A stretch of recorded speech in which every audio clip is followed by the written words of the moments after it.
What's up, guys? Happy Tuesday. Welcome back to another episode of Eat, Train, Prosper. Today, Bryan and myself are going to go through a little bit of an updates episode. We've been having some offline conversation around different things that are circulating in the, fitness Instagram circles. We have some updates on some of our own diet, lifting, and Bryan has some Dexa scan updates, or results, I should say, which are always very interesting. And then a little bit of a precursor. Next week we have Milo, or is it Milo? Do you know? I think it's Milo. Milo. Okay. I don't know. That could be wrong though.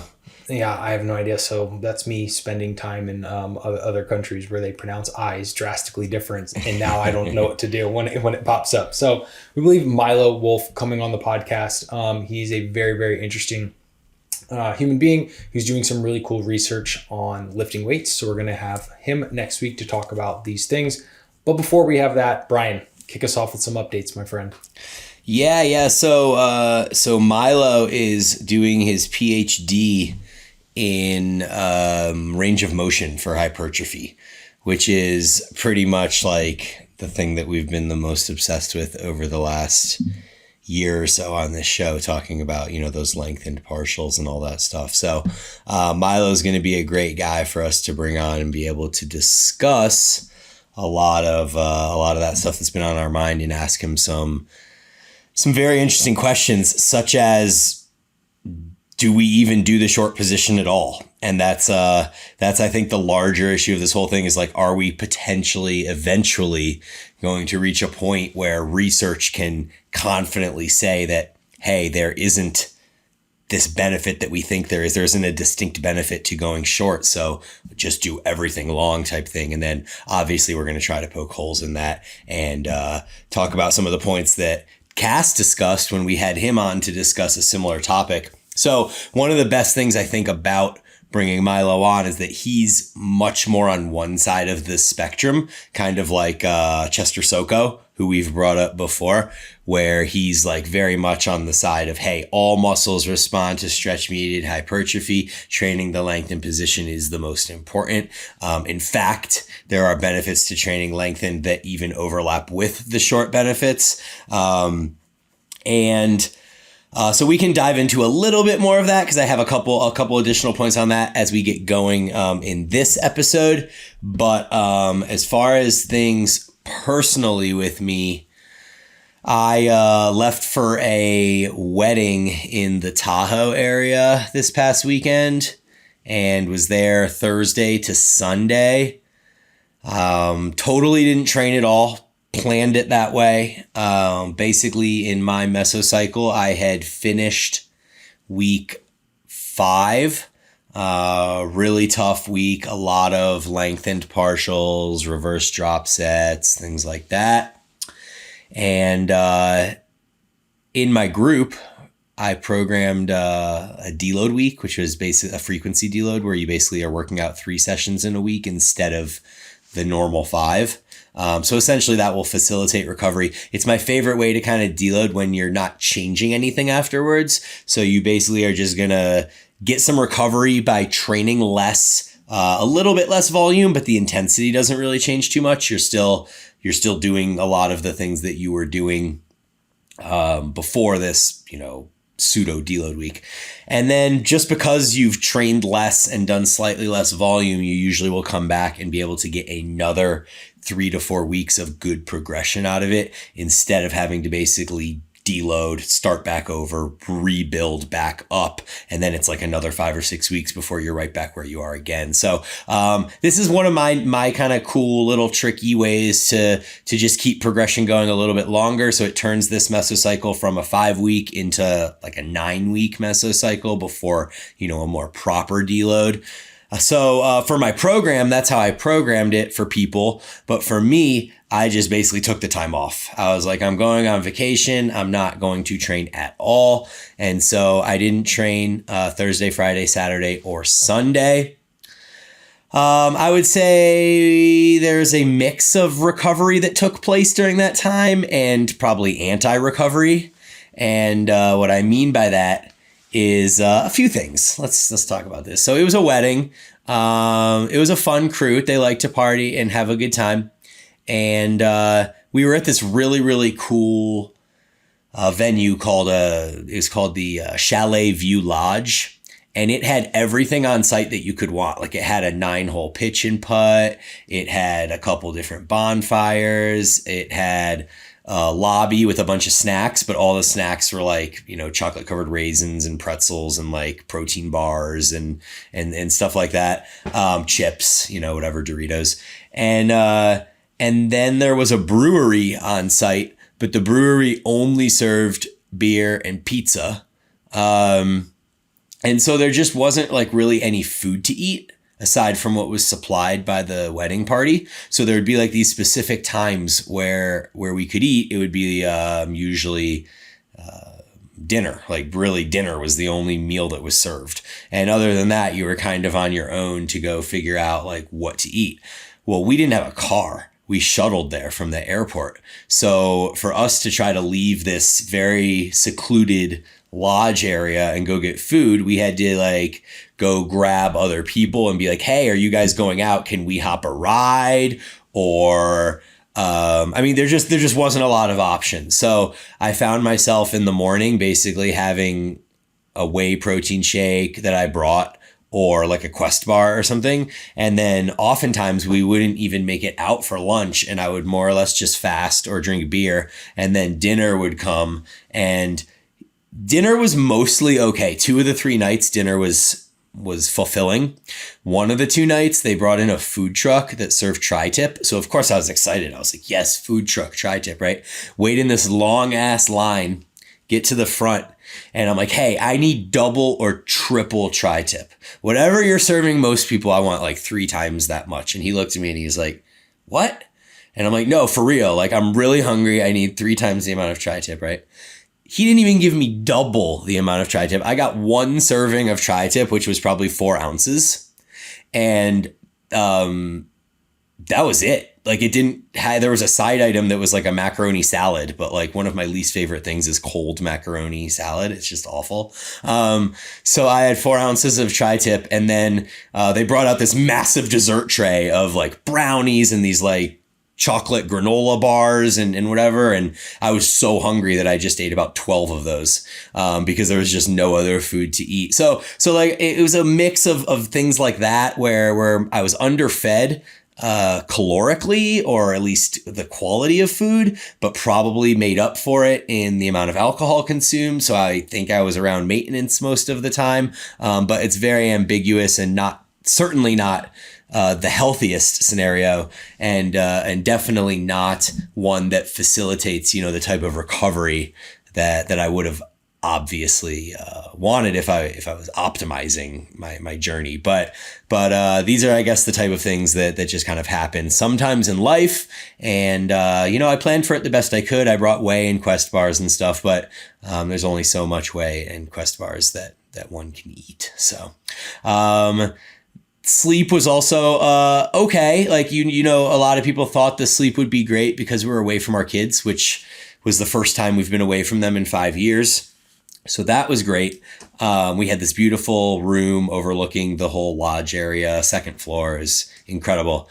So I got 2 nights of really good sleep. And then the wedding night itself, I was up until like 4 a.m., went to bed, sort of.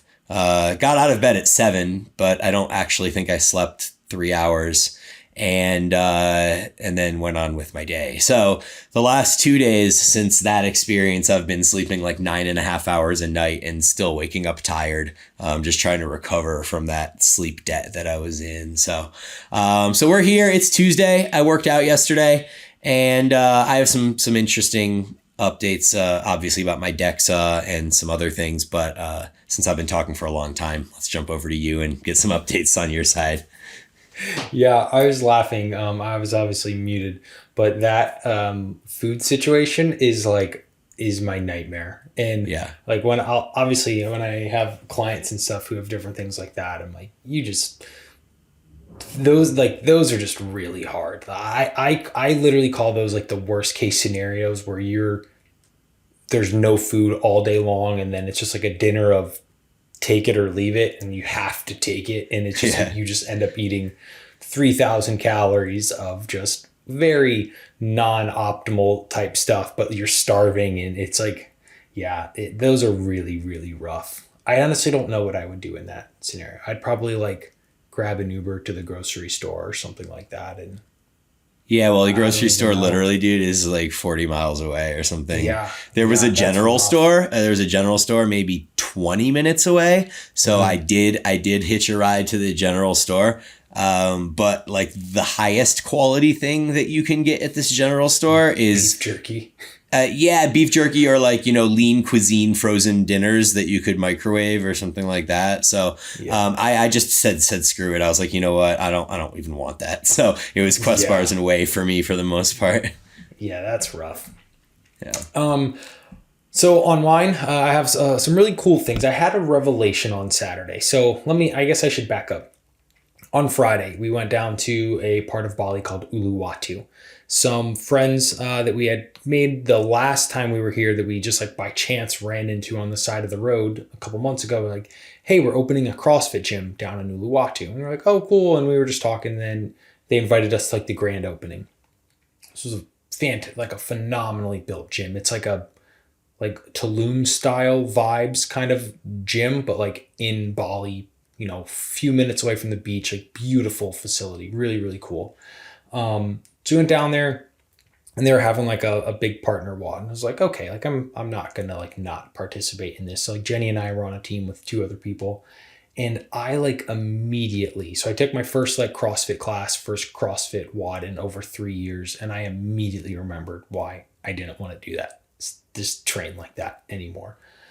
Afterwards, it was, I don't know, it was long. It was probably like 30, 35 minutes, but it was like teams of four. But I mean, I was absolutely devastated at the end of it, like dizzy and just like, I was like, I just want to go to sleep. I really just want to fucking go to sleep. Um, and what it was like a combination of lifting and cardio. I was first, and the first thing was like the ski erg, and I told myself I'm gonna go at like 80% and just get sweaty, have fun, whatever. And like the second that timer went off, it was like I just couldn't help myself. And the next thing I know, I'm like 25 seconds in, and I am going balls out. And I catch myself and I'm like, what the fuck are you doing? Like, how this is going to end. But it was like that old competitive like spirit. It was immediately there again. And I'm like looking at the other teams and I'm like, we have to get out in front of that team. And it just like consumed me. And then after I was like, I feel fucking terrible. Like I literally just want to like lay down. And then what couldn't be any funnier is then like immediately after the workout, in like very traditional CrossFit style, everyone's like, ooh, espresso martinis at the bar. And they're just like handing them out and everyone's drinking. And I'm like, there couldn't be anything worse than you could put in your body right now after that. Like straight glucose, like spoonfuls of sugar would be orders of magnitude better than this. Yeah, yeah. Your cortisol is just like high on both sides of the equation. Yeah, and like you're just crushing your recovery by putting alcohol in. I mean, it was fascinating to me. So that was really, really cool. Very sweet gym. But then what it did was there's not enough food for me. Very similar. There was like snacks and stuff. And then we went out to dinner. I got a huge sirloin, which was fantastic. But still, when you're gone for 5 hours, like I just can't make up that in a night's meal. And then the next day I was just super tired, feeling like kind of run down, but I really wanted to get my second leg training session in for the day. So I was like, you know what? I felt like really low energy. I'm like, I'm just going to go to the gym and see what happens. Cause I kind of know this thing happens. Like I can have like a stomach ache, a headache. And I'm like, I'm just going to go to the gym and see what happens on my regularly scheduled training days.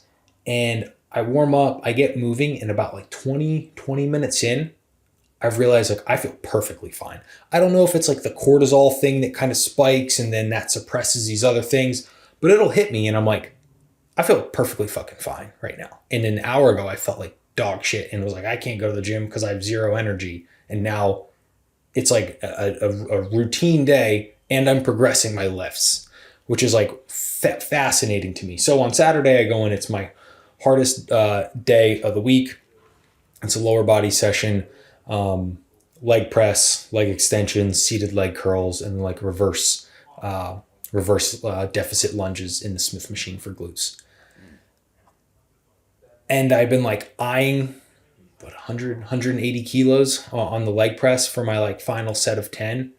And I added like another 7.5 kilos, and still added weight and match reps from the previous week, even though I felt like shit. And then I proceeded to beat my prior week on the leg extension and on the leg curl. And it's been very, very wild to me, because like I'm now a full 3 months into my calorie deficit. Weight's low, energy was low. But I'm like, it would just kind of hit me that like, I could like will it almost. Mm-hmm. Like if I go in with this attitude, I'm going to like, best my reps, like your body will kind of take over, and you really just do. But then, okay, afterwards, like you get like a good 40 minutes of that like adrenaline push, and then you're like deflated as fuck again. But it was just really, really eye-opening to me of like what you can be capable of when a lot of the signals are telling you like, hey, don't go. But you can be capable of still producing pretty quality training sessions, which I feel like I shouldn't even really have said that, because the last thing I want to do is when people's bodies are giving them, they're like, hey, you need to rest, do not go, saying like, yeah, fuck it, go lift. Mm-hmm. But I just didn't want to miss that. It was like the session I care about most of the week, mm-hmm. second most, I should say. But I really didn't want to not get it in for the week. That's the reason I did go. This fits perfectly in line with what we've kind of been alluding to over the last number of episodes regarding the mental need to deload versus the physical need to deload, and how, you can just keep progressing as long as you're mentally willing to go there. And oftentimes, this need to deload or slow down is a result of the mental game, and not necessarily that you're like physically unable to continue progressing. So this is a perfect example of that. Yeah, it really is. And I'm feeling it a little bit more like in the coming days. Long story short, I did end up getting full-blown sick on Sunday. So I think that was a little bit of potentially why I felt so crappy, because I was getting sick. But yeah, it's been interesting, like how you really can push. But I'm feeling it this week for sure. Like knees they feel not as great as they normally otherwise would. I had like really spicy elbow yesterday doing some tricep stuff. So I'm at that point where I can feel that I'm going to start increasing calories and refeeding this week as well. Cool. Well, I had my first session back training yesterday as well, and it was legs since my like 4 or 5 days off. And like I said earlier, when I do these frequency deloads, I don't, backtrack any effort or intensity as I would in like a proper deload, where you kind of, start back at it like an intro week and then kind of build from there. So I would like jump right back into the fire, feeling great, 4 or 5 days off and 9.5 hours of sleep the night before, and had a great session. So even despite, that really bad night of sleep I referenced and all the weird nutrition stuff, where I think I averaged 150 grams of protein a day each day over the last 4 or 5 days.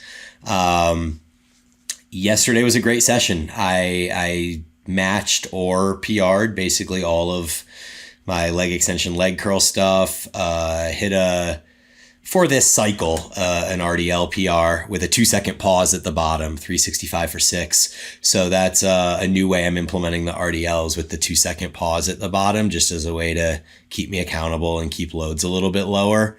And so that is like, I guess you call that a PR, because my actual PR didn't have a 2-second pause at the bottom.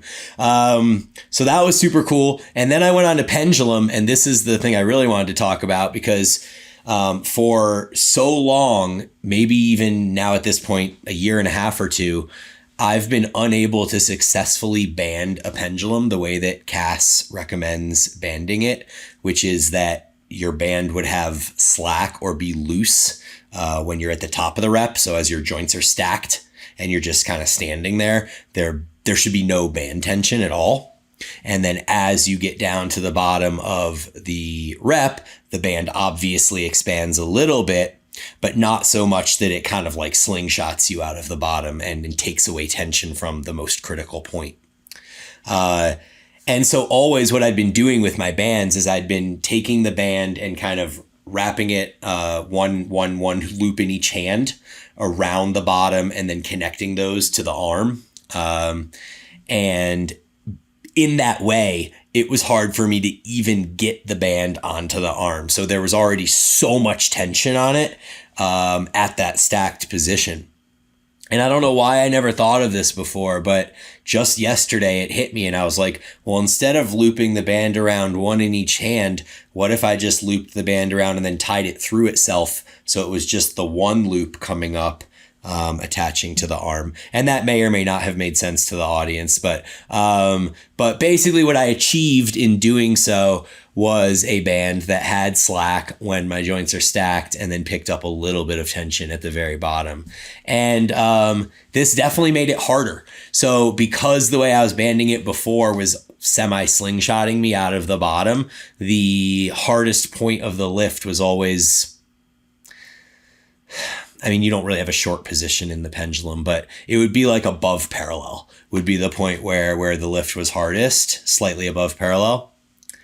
And then with this band setup, the hardest point was just below parallel, which is kind of where you expect it to be, because in like a real pendulum, it's so bottom heavy that the hardest point should theoretically be at dead bottom. But because of the leverages that your body has and the fact that we tend to explode out of the bottom instead of just gently press out of the bottom, usually even in a regular pendulum, the failure point will be just below parallel. And so when you have this band set up just right, the failure point should also be just below parallel or kind of right at parallel. And so I did that finally. And I'm really amped about it. And it was definitely harder than the way I was doing it before in a different way. Like there's nothing like getting out of the bottom and then getting stuck midway as with my old setup. But with the new setup, it was like this, you just have to fight through the bottom and then you kind of know you're going to make it to the top type thing. And so I lost a rep on every set, which is actually okay. Like it's kind of a cool new baseline for me to start building from. But I think last week I went like 7.66 and this week I went 6.66 and I had to, no, 6.67, but I had to drop the weight for the final set. So yeah, I lost a rep on like 2 or 3 of the sets. But it felt super, super money. And I'm a huge fan of that. That's awesome. Yeah, I haven't, there's definitely like a skill and a science as well to banding things. I watch some people band things in like random gyms and stuff, and I'm like, that's not going to work the way you think it's going to work, but I'm going to keep my mouth shut because nobody asked, sort of thing. Right. But there's definitely like levels to it in terms of creating or changing the resistance profile to where you want to, for sure. Yep. What else is going on in your world? So I kind of talked that I'm ending my diet this week. I just my diets generally end is like, I just don't really care to get any leaner, and this one's been really, really interesting because it was very much more so of a training mediated body composition improvement as opposed to calorically. Like calories have been in 2,700-ish, maybe a little bit lower. I can't remember. So for the listeners who have to be like, how does Aaron not know how many calories he's eating? He's a fucking nutrition coach. I just work off the macros, right, for myself. And like Alex was doing my targets and stuff. And like, I was just following the macros. Like I couldn't tell you how much calories they were, but I know originally it was like 28 something. And then we went to like 27. But the body composition improvements have been like notable over the weeks. So it's been pretty cool to see like recomping-esque at a very similar body weight. Because once I return calories like back towards as they slowly reverse to maintenance and I refill out muscle glycogen and that pulls water and stuff, like I'll be up 1 to 3 pounds and that's going to be pretty much right where we started. But I'm going to look like drastically different. Well, so that's pretty cool. It is cool to see. It's just slower. right? And for a lot of people, that very slow progress isn't really worth it for a lot of people. But it was kind of cool for me to see, especially because like I really just don't like seeing the scale get into the 180s. And if we would have started pulling them down, it definitely would have. And for me, I just feel like I start looking like I kind of don't lift at that point, and the benefits of having like really sick abs do not outweigh the negative self-perception of like, I've been lifting weights for 20 years and this is what I look like. This is disheartening sort of thing. So yeah, I'm excited for that to wrap up, because my favorite periodization is coming, where everything just gets better, like the little nagging injuries from your joints because you've been training hard and the deficits start to go away. You fill out, your physique improves, you have more food freedom and flexibility, get to put in a little bit more targeted fats back in my diet, which are help with that joint inflammation stuff, because so many of the fats I put in are mono and polyunsaturated anti-inflammatory fats. So it's like everything just gets better, which I'm really, really excited about. And then what kind of leads me into my next point is what I'm going to do is, I'm a big fan of kind of like playing devil's advocate. And I know we're going to talk about this a little bit, but I've been really enjoying this Chris Beardsley book. And what I'm going to do is like write a program and follow it based on like the takeaways from the book. So far there hasn't been very much hard recommendations, but I've been highlighting like big sections of like kind of ahas I've had based on things. And for any listeners out there, like I would recommend the book. It is about 3 years old at this point, but it's a dense read. But I think this is kind of leading to what we're going to talk about here in a little bit. There's so many varying perspectives, or I should say, or opinions on a lot of the similar data. However, for like us end consumers per se, when things get like boiled down to like a 60-second Instagram snippet or something like that, like you lose so much of that context. That's what facilitated that, 30-second opinion. And through reading the book, he really is able to cover like all these different aspects, but present the information in a very like academic way. It's not like how people write like a diet book and it's really just like an opinionated thing.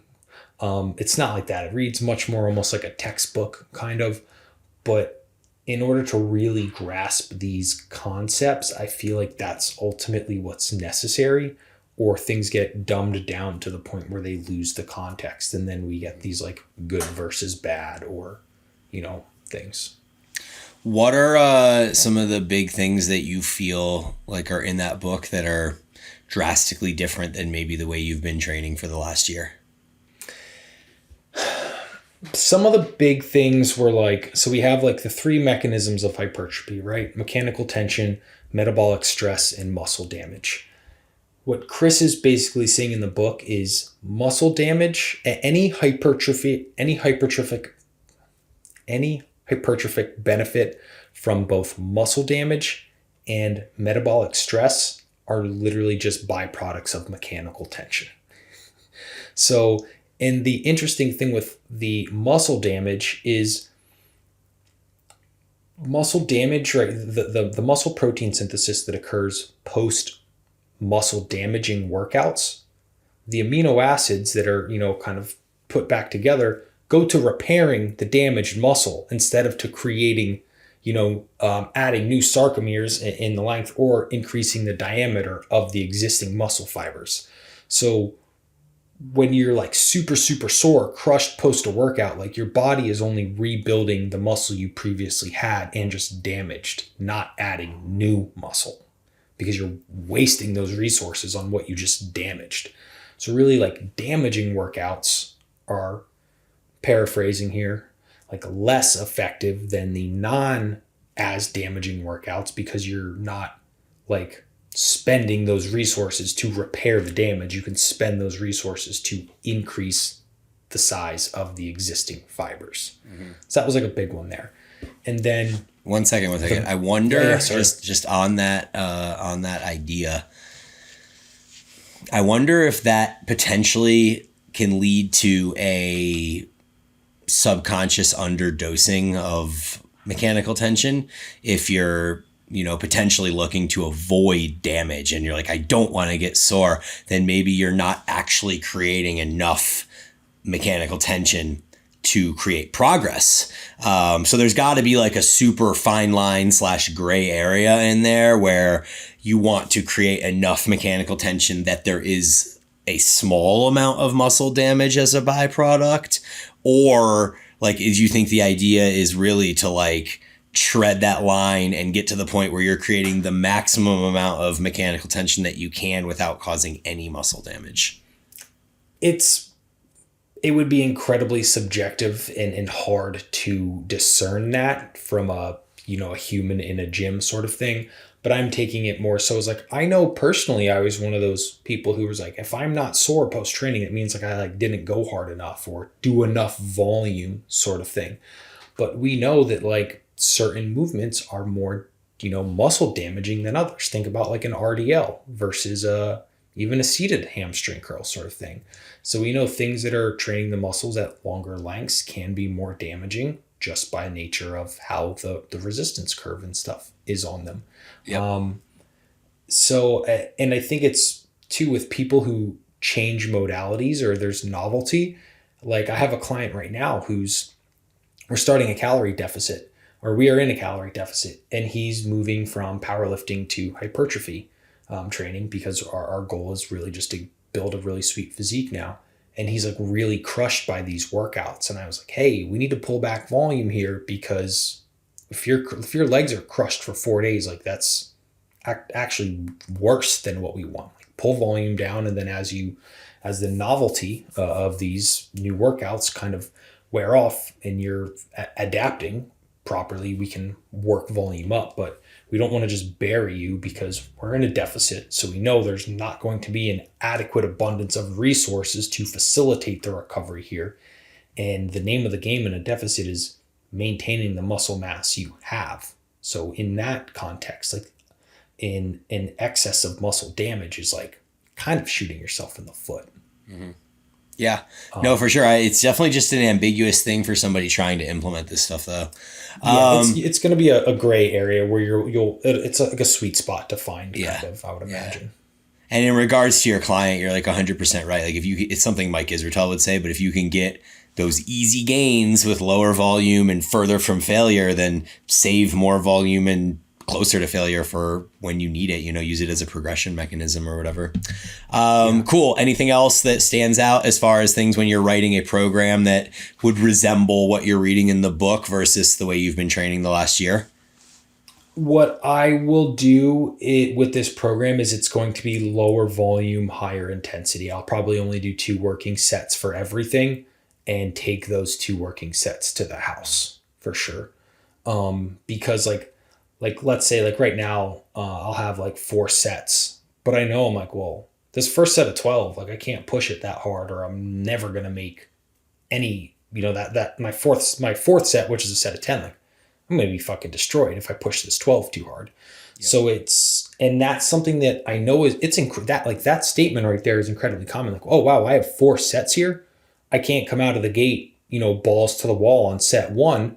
Or on set 4, I'm going to have to drop load by like 20%, and it might call for a set of 10. I'm only going to be able to do like 6 because I'm going to be fucking demolished, Yeah.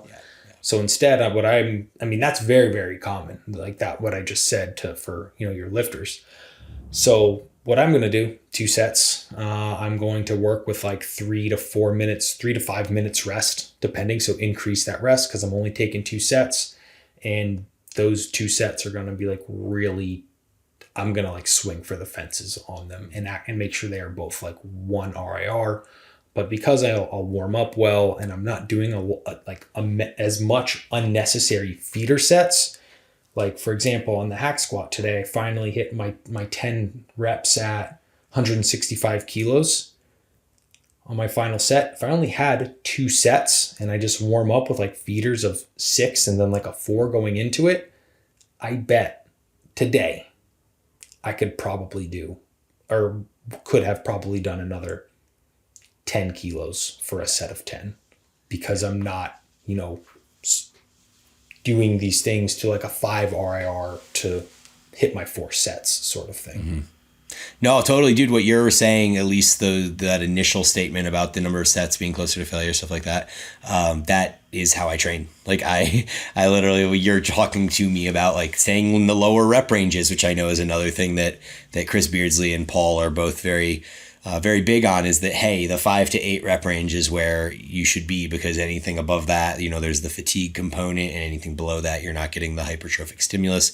But that's what I do. Like I'm between 5 and 8 on all compounds and between 6 and 10 on all isolations.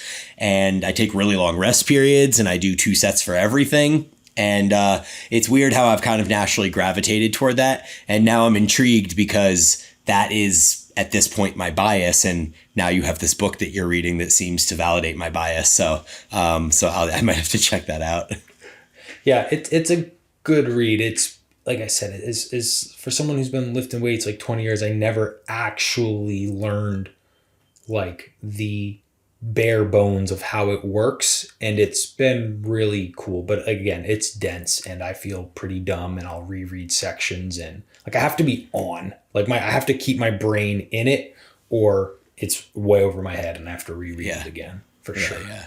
Cool. My last question on this before I want to talk about my Dexa stuff is, you said you're going to write a program and follow it that's based on this model. So where does that fit into your coaching with Alex? So that will wrap up kind of as we're leaving Bali. Just because I know like we're going to have 2 months-ish back in the States. It's going to be a lot of travel, and it's just hard. I wouldn't be able to be consistent with coaching, and I'm not one of those people who likes to like submit shitty check-ins or be like, oh yeah, I couldn't follow it this week. So yeah, it'll coincide with a lot of that. Cool. Very nice. Sweet. Well, I guess the topic du jour is my Dexa results, my very first Dexa that I've ever had in my entire life. And the big reveal for anyone that doesn't know yet is that I weighed in at 193 pounds and 14.6% body fat, which doesn't surprise me at all. Like I thought I was going to be between 13 and 15, and that is literally smack dab right in the middle. A couple cool other things that tells us is that when I hit the bottom of my diet around 182 pounds, that I was most likely right around 9 or 10% body fat, which is also right about what we expected, because then we assumed that I would need to get to stage in the low 170s. And if you just do all this math backwards, I would essentially be 4.6% body fat at 174 pounds if I were to lose only body fat. And so that's the caveat that I think is important, because if going down to 4.6% body fat, I'm probably going to lose a little bit of muscle along the way too. So I think that's why Alberto, with his expert eye, when he looked at me at 185, he was like, yeah, 170. He's like, you might see 169 one day, but like you'll eat up into the show, you'll be 170 on show day or whatever. So I think like his expert eye just kind of caught that perfectly in his assessment. But I'm like totally cool with it. Like, obviously I would have loved if it came back at 193 at like 10% or something. And then I'm like, yeah, see, I can go to stage at 179 or something. But like in reality, that's just not the way it goes. So yeah, I'm it's as I expected. What do you think, Aaron?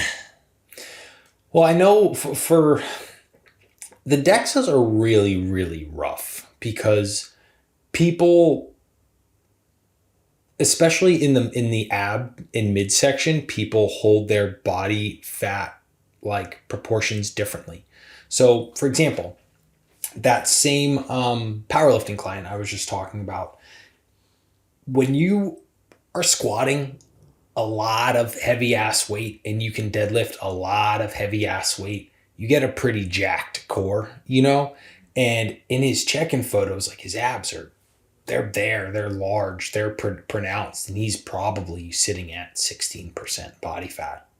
Like his abs at 16% body fat are way better than mine are and I have like veins in mine and shit, but they're pretty just flat because I just don't fucking train them. So it can be really, really challenging. And I think that's, for you specifically, because like your shoulders and back are always like really, really lean. Same thing with your abs. But then I remember you saying that like it was like lower body, like hamstrings. Yeah. Right. Well, that's as we expected as well, right? So that's what I'm saying. Like none of this surprised me. So when they have the gynoid and the android regions broken out, and gynoid would be the hips and glutes more or less, and then android would be the stomach. Is that right? Yes, correct. Yeah. So my android fat was, if my total body fat is 14.6, the region around my stomach was 10% body fat, and the region around my hips and glutes was 17% body fat. So then they use the android region, which is your midsection, to assess your VAT, which is your visceral adipose tissue. Boom, visceral fat. This is the really bad stuff. The stuff that nobody wants because it causes all of the metabolic disorders and stuff like that. So my VAT is super, super low. It was I have 0.67 pounds of fat that are visceral fat. And that's 99 percentile, basically 98, something like that. It's really, really good. But I hold a lot around the hips and ass, which is as we expected as well, because when Berto saw me, he was like, yeah, your upper body's ready basically at, 182 or whatever. And then I still had 10 pounds to go, and it was mostly going to be a result of that region of my body. So the Dexa really just in that case, again, validated things that I kind of already knew. Yeah. It's interesting. I would love for us to one day kind of dig in more around that, because it's less common is what I should say, to see that kind of disparity there. Yeah, because so it's not like you don't train your legs or something like that. If you were just some like dude that never trained his legs in glutes, like then it wouldn't be as surprising to me. Is what I'm saying. Well, you mentioned something when we were talking about this, that it could be you're like, maybe we should look into like this hormonally, like why are you holding this fat there? And I hadn't thought of that at all. I just honestly 100%, if someone would have asked me, I would have just been like, yeah, genetically, like that's just where I hold fat. And on the other side of the equation, genetically or hormonally, whichever way you want to argue it, it's way healthier for you to hold that fat down there than it would be to be holding that fat in the midsection where it's visceral. So like, if it is hormonally and there is some way that this could shift, say, even if I did want it to shift where I would hold body fat differently, what would be the things that one might look for? The thing that comes to mind is your ratio of estrogen to testosterone. Because typically we see in the female fat, I always mess this up. The female fat pattern storage is much more gynoid than android, right? Think about we can all think of that woman who's like very lean through her abs, and then has like huge, glute and thighs sort of thing from a distribution.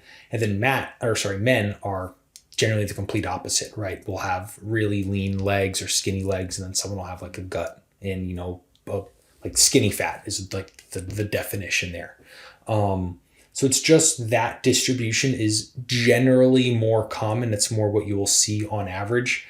But I know from I've seen your labs and stuff over like the last 2 years, Bryan, but the ratio of the two is something that is newer to me that people are talking about. And being completely honest, I was introduced to this through like people that I follow and stuff that are more of your like non-tested federations of bodybuilders and stuff, because when your testosterone is off the charts when you're on gear and it's over 2,000, 3,000 or whatever, you will commonly see these people's estrogen that are like super high, right? Way above like 40, I believe, which is like the range for the standard reference range for men.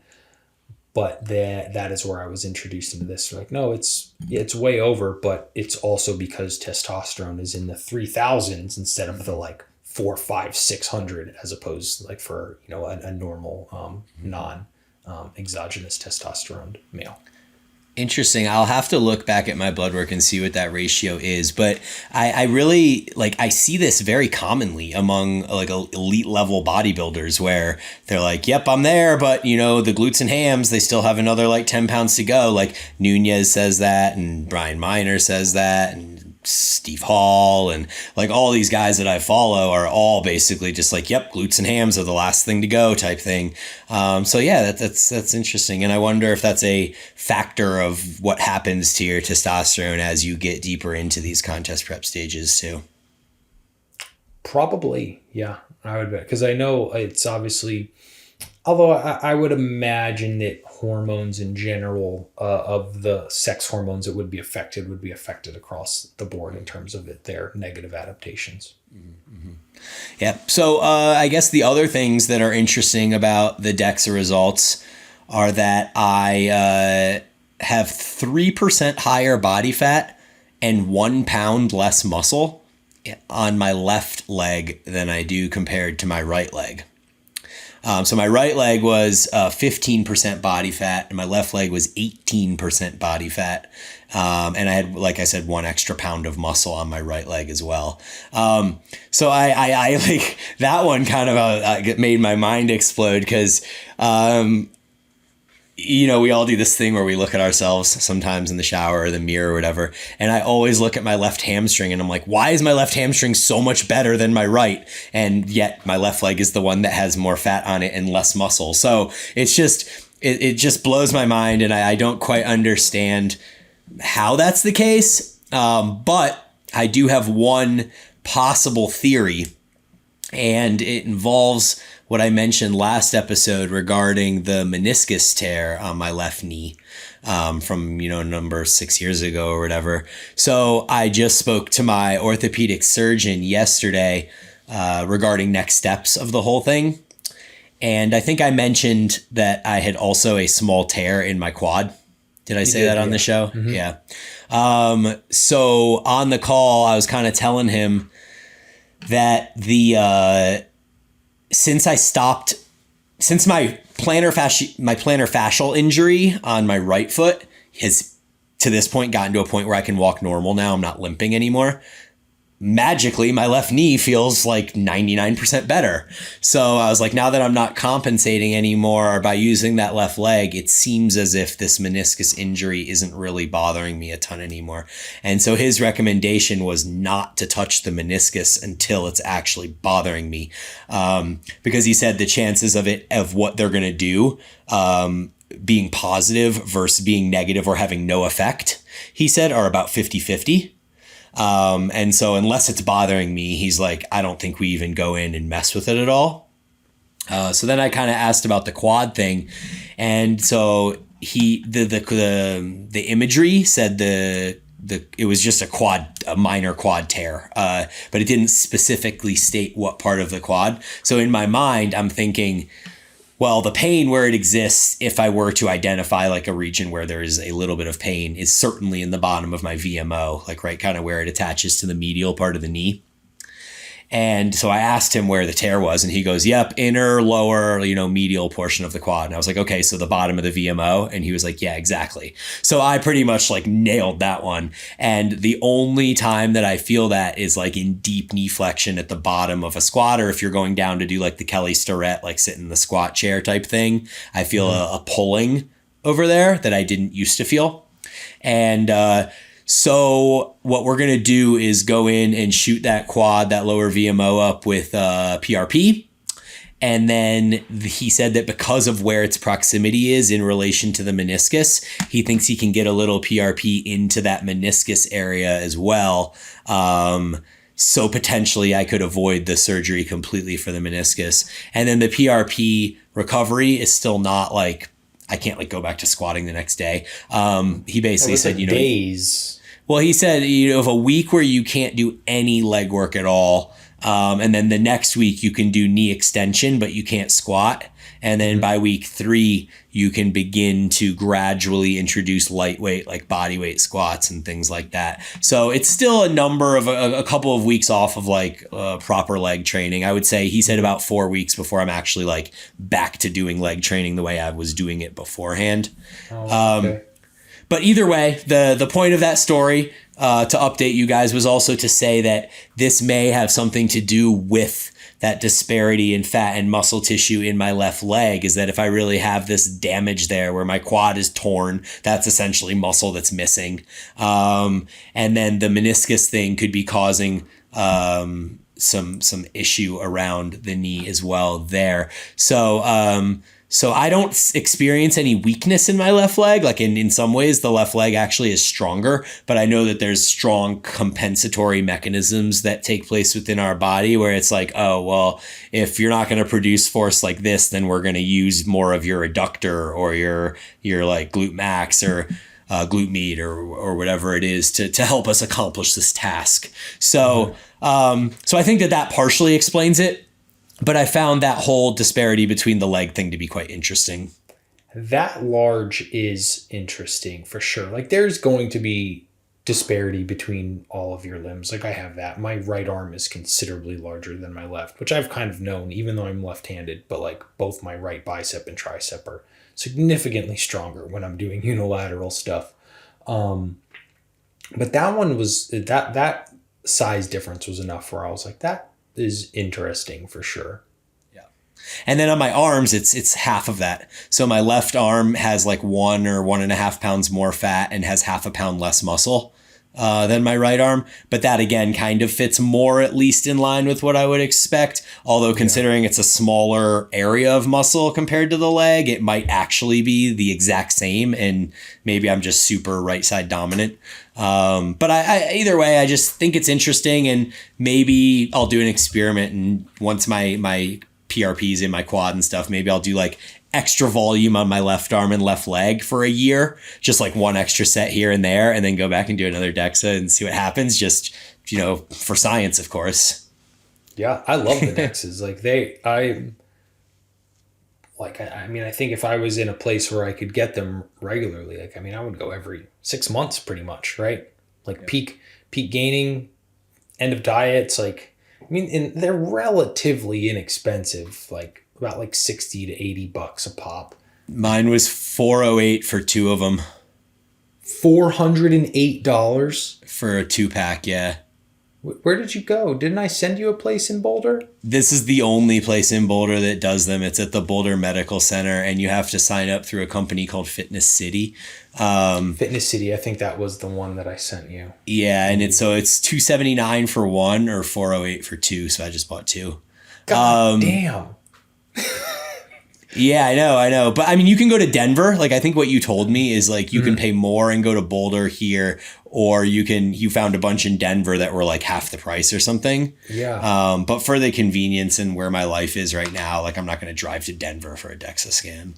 And it's a write-off. Let's be honest. Exactly. I put it as a business expense. Cool. And then the other final interesting thing about the Dexa is that my bone density was like the most good. It was way better than anything that I've seen. It was 94th percentile. It was a Z score of 1.4, and I have 7 pounds of bone in my body, which is more than either of my friends who both are in the 220s for body weight. And we all did our Dexas together. So yeah. I don't know. I'm really amped about that. Do you remember your bone density score? No, but I could pull it up on my computer once we're done recording and send it to you. But I always remember mine were really, really high. But the one thing I do remember is mine was highest when I was doing powerlifting, which of course makes sense because you're the strongest and you have the most, dense connectile tissue at that point. But my first Dexa was the highest bone density, but I was also heaviest, and that's when I was my strongest. So interesting. I couldn't imagine mine being much higher, but I guess there is, if you have 94th percentile, there's 6th percentile to go. Mm-hmm. Yeah. So yeah, it was overall like a really cool experience. I'm glad I did it, and I have this like baseline for going forward. And that's kind of the story on the Dexa, I guess. Yeah, they're fun. To the listeners out there, if you haven't had one, I would recommend it. I would shop around though. Like I swear I've gotten Dexas in like 4 or 5 different cities now. Everyone's been between like $65 and like $80-ish.